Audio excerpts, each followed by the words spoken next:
नमस्कार दोस्तों, स्वागत है आपका मेरा इस YouTube चैनल में। आज हम पढ़ने जा रहे हैं कविता ग्रामश्री। तो आइए सुनते हैं इस कविता को।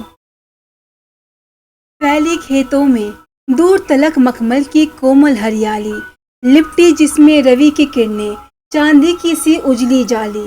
तिनके के हर हरे हरे तन पर हिल हरित रुधिर है रहा झलक, श्यामल भूतल पर झुका हुआ नभ का चिर निर्मल नील फलक।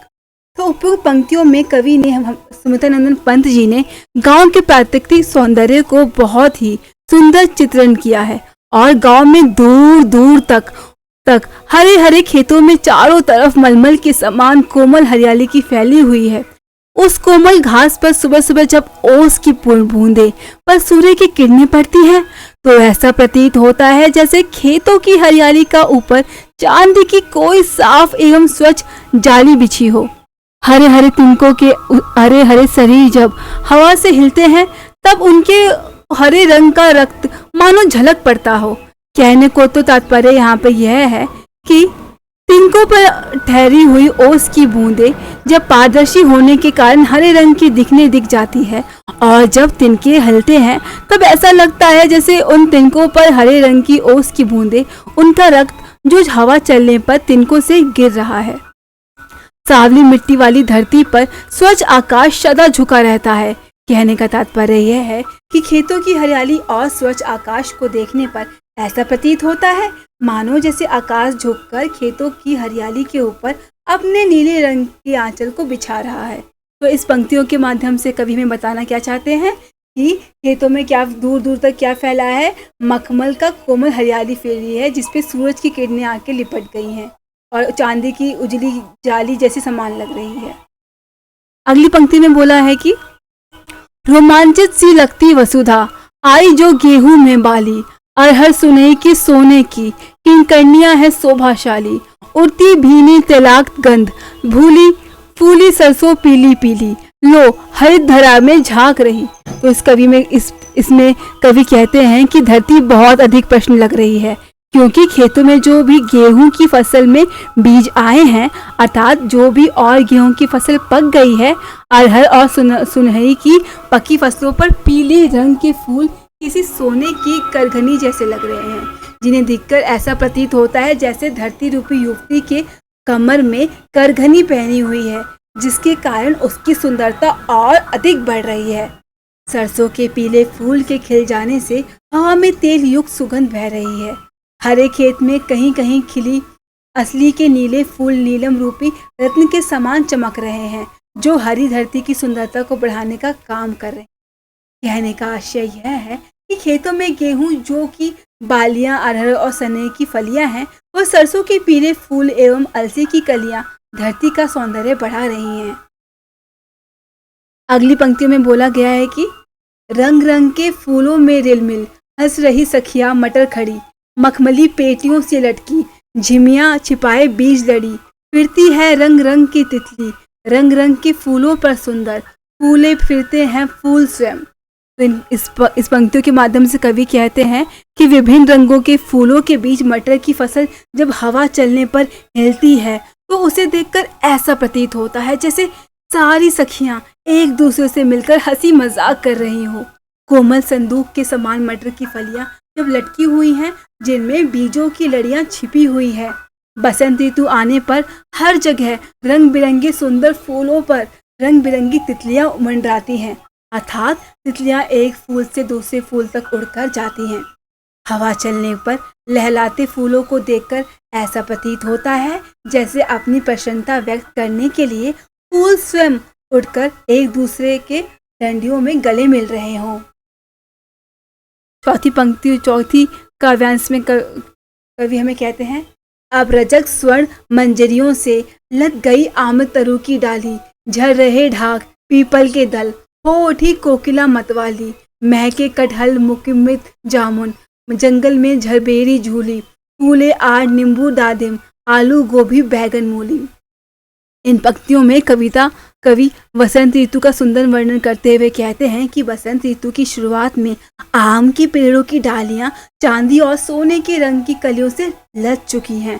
पतझड़ के कारण पलाश और पीपल के पेड़ की पत्तियां झड़ रही हैं।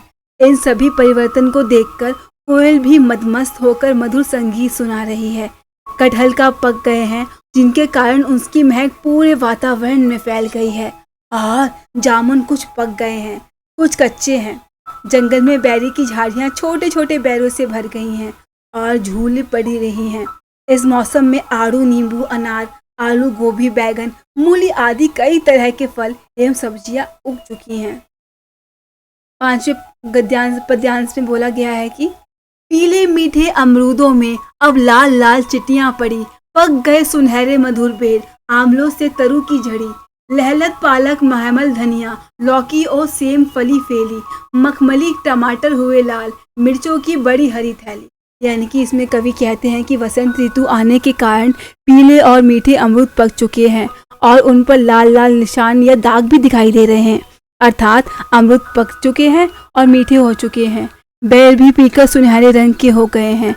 छोटे छोटे आंवलों के कारण पेड़ की पूरी डाल ऐसी लदी हुई है जैसे किसी गहने में मोती जड़े होते हैं।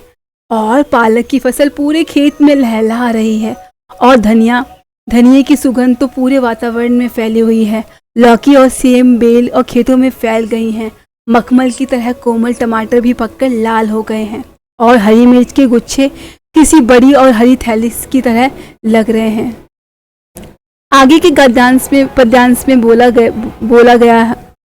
पद्यांश में बोला है कि बालू के सांपों से अंकित गंगा के सतरंगी रेती, सुंदर लगती सरपत छाई, तट पर तरबूजों की खेती, उंगलों की कंघी से बगुले कलगी सवारते हैं कोई, तिरते जल में सुरखान पुलिन पर मगहरोटी रहती सोई। यानी कि कवि के अनुसार गंगा के किनारे की रेत पर लहरों के निशान इस प्रकार दिखाई दे रहे हैं जैसे बालू पर सांपों ने अपने निशान छोड़ दिए हैं। अर्थात कोई सांप उसे रेत कर चला गया हो और उस रेत पर पड़ती सूर्य की किरणों के कारण वह रेत इंद्रधनुष के 7 रंगों के समान सतरंगी नजर आ रहा है। गंगा के तट पर बिछी घास और तरबूजों की खेती बहुत ही सुंदर दिखाई दे रही है। गंगा के तट पर बगुले अपने पंजों से कलगी को ऐसे सवार रहे हैं मानो वो कंघी कर रहे हों। चक्रवाक अथवा चकवा पक्षी जल में तैर रहे हैं। मगरोटी पक्षी गोली रेत में आराम से सोए हुए हैं। अन्य पंक्ति में बोला गया है 7वीं में, हंसमुख हरियाली हिम आताप, सुख में आशाएं से सोए, भागी अधिशाली में निधि की, ताराक सपनों में से खोए, मरमट डिब्बे सा खुला ग्राम, जिस पर नीलभ नभ अग्राच्छंदन, निर्बल हिमान से स्निग्ध शांत, निशोभा है हरता जनमन। तो इसमें कवि कहते हैं कि सर्दी की धूप में जब सूर्य की किरणें खेतों में हरियाली पर पड़ता है तो वो इस तरह से चमक उठती है मानो वह बहुत खुश हो और इस खुशी के कारण कवि को वह सुख से सोती हुई प्रतीत हो रही है। सर्दी की रातें ओस के कारण भीगी हुई प्रतीत होती है और तारों को देखकर लगता है मानो कि वह किसी सोए सपने की तरह हो। गांव में हर तरफ हरियाली फैली हुई है, ऐसी लग रही है जैसे कि हरे रंग का रत्न पन्नों से भरा कोई डिब्बा खुल गया हो, जिस पर नीलम रूपी नीले रंग का रत्न के समान नीले आकाश ने अपनी चादर ओढ़ा रखी हो। इस प्रकार शीत ऋतु के अंत में गांव के वातावरण में ऐसी सुंदर व सौम्य शांति फैली हुई है जो अपनी सुंदरता से भी सबका मन मोह रही।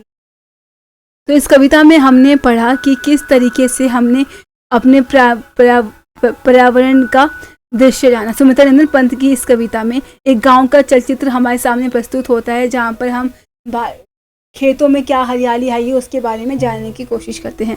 अगर आपको मेरी वीडियो समझ में आई होगी, इस कविता समझ में आई है, तो आप मेरी अन्य कविताओं को भी जाकर देख सकते हैं। धन्यवाद।